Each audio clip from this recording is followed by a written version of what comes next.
Thank you, Your Excellency, for the warm welcome and for reinforcing Africa's economic position today and the importance of partnerships such as the Africa-France partnership. Asante sana, Your Excellency. And now it's my profound honor to welcome to the stage our next speaker, who is also our co-convener. He's a global leader who has consistently championed international cooperation and a world of rules-based order, has been at the forefront of advancing dialogue on global economic reform and strategic partnerships between Africa and France.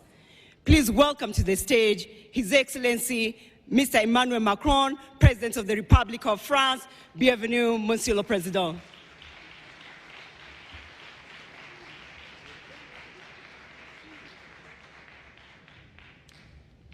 Thank you so much.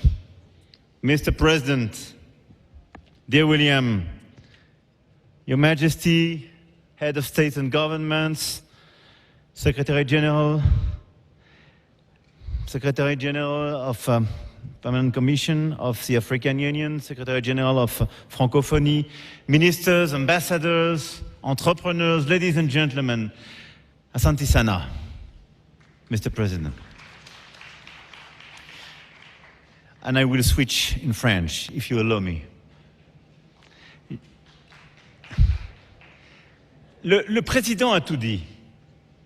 Et donc, je veux juste rajouter quelques convictions pour qu'ensuite on puisse passer à nos travaux. C'est un nouveau type de sommet, c'est une nouvelle philosophie, et donc nous allons aller au bout de cette philosophie.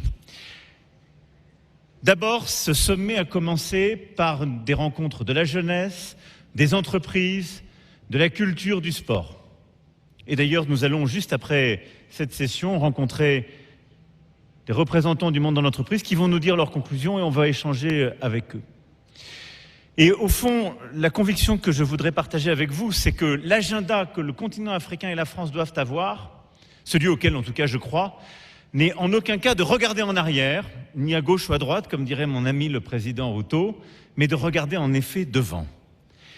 Et ce que je me suis efforcé de faire depuis 10 ans, c'est de bâtir une relation qui regarde avec lucidité le passé.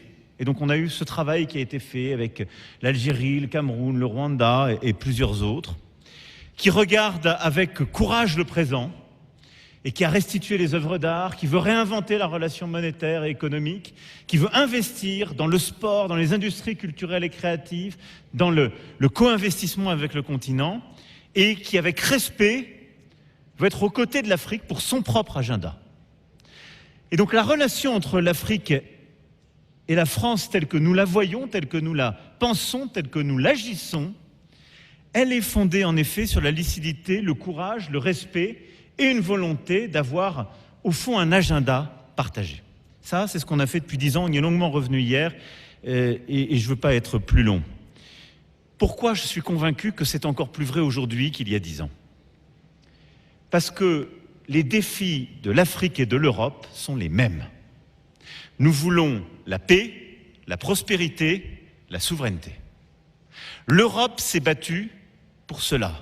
Elle a construit, après la Deuxième Guerre mondiale, l'Union européenne pour avoir d'abord la paix, puis un marché commun pour avoir la prospérité. Et aujourd'hui, l'agenda européen est un agenda d'autonomie stratégique pour ne pas dépendre de la domination ni chinoise ni américaine et essayer d'être sur une voie médiane qui respecte le droit international, qui croit dans l'ordre multilatéral que nous avons bâti, qui croit dans le commerce ouvert, qui ne croit pas dans l'hégémonie de quelques-uns sur les autres, qui croit que la science est la meilleure façon de régler les questions de climat comme de santé, et qui croit à l'état de droit. C'est ça ce que fait l'Europe aujourd'hui.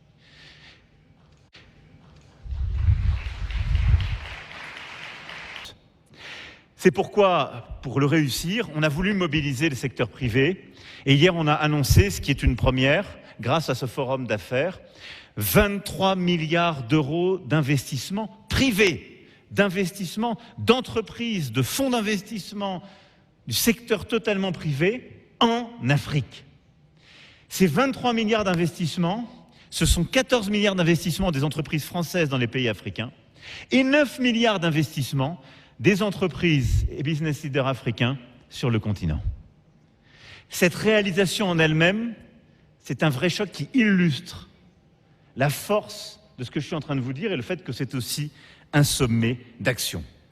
Tout ça doit passer par des choses simples qu'a dit le président. Firms in Africa, 9 billion in investments for African businesses on our continent.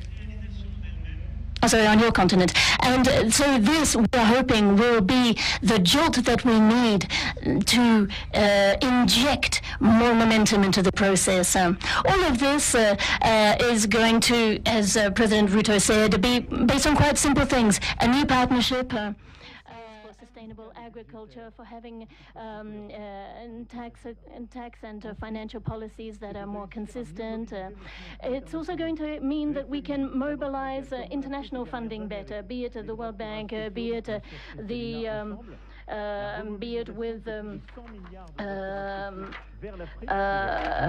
the IMF and with other international, with special drawing rights, with all kinds of mechanisms and debt restructuring that can move us all forward. So it's a true strategy for guaranteeing peace. And that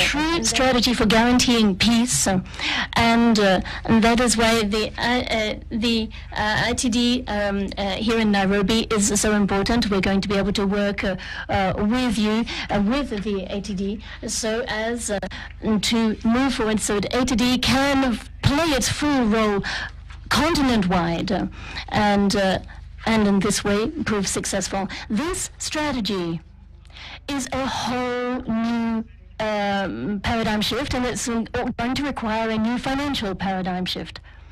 And this is all part of our shared strategy. Other than that, I would say President Ruto said what I wanted to say, that I think this summit embodies our new partnership, and I think he said it better than I ever could. So I want to endorse what he said. In a moment's time, we will be meeting with business leaders. And we'll be discussing growth. We'll be discussing finance and investments, and then after that, we're going to have the outcome of this Africa Forward Summit with the declarations of those investments. And then together with President Ruto, we're going to bring to the G7 in Evian, on behalf of all of you, the message from this forum.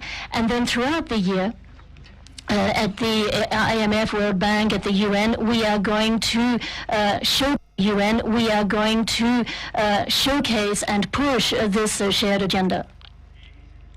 And that is why this summit, in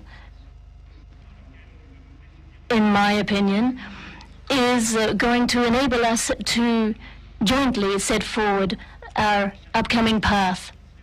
So I don't want to take up any more of your time, dear ladies and gentlemen, but I just wanted to extend my thanks to President Ruto for agreeing to host this outstanding summit here in Nairobi. And I'm delighted to be here with you, with my brothers and sisters from all around Africa. And I'm looking forward to working on all of the input that we can pool. This agenda for peace and prosperity is something that I truly aspire to. And it's something that, with a lot of respect and humility, that I want to put at the service of this continent, the world's youngest continent. And even last year, we had the strongest rate of growth from around the world. So it's not only the continent of the future, it's already a power and a strength in the world today. And I am proud to be standing at your side